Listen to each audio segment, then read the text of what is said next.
ഉള്ളതാണ്. ക്യാരിങ് ഹാൻഡിലുള്ള ഇഷ്ടമാണ്. Carrying handle മറ്റേ കൈമുട്ടുന്നത് കണ്ടതില്ലയോ? ഒരിക്കലുണ്ടല്ലോ ഉണ്ടല്ലോ, അത് തട്ടാതിരിക്കാൻ വേണ്ടിയിട്ടുള്ളത്. കൈ ഇങ്ങനെ നേരെ വെച്ച് very good, super super super. Okay, പുഷപ്പിന് അടിക്കണം. ഓക്കെ, 5 ടൈംസ് ഇപ്പം ചെയ്യും. ഇത് വീട്ടിൽ ചെന്ന് റിപ്പീറ്റ് ചെയ്തോണം കേട്ടോ. കൈ വയ്യാൻ പാടില്ല. അപ്പുറം വെരി ഗുഡ്, സൂപ്പർ. കാല് കൊടുക്കണ.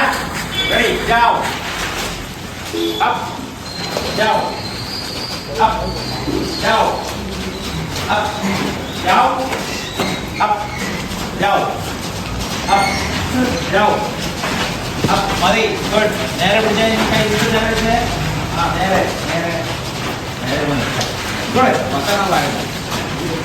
ഓക്കെ, അപ്പൊ കൈക്ക് വളമുള്ളവർ ചെയ്യേണ്ട മനസ്സിലായില്ല. ഇത് ചെയ്യണം, 10 എണ്ണം 15 എണ്ണം വെച്ച് ചെയ്യണം. Okay, ready.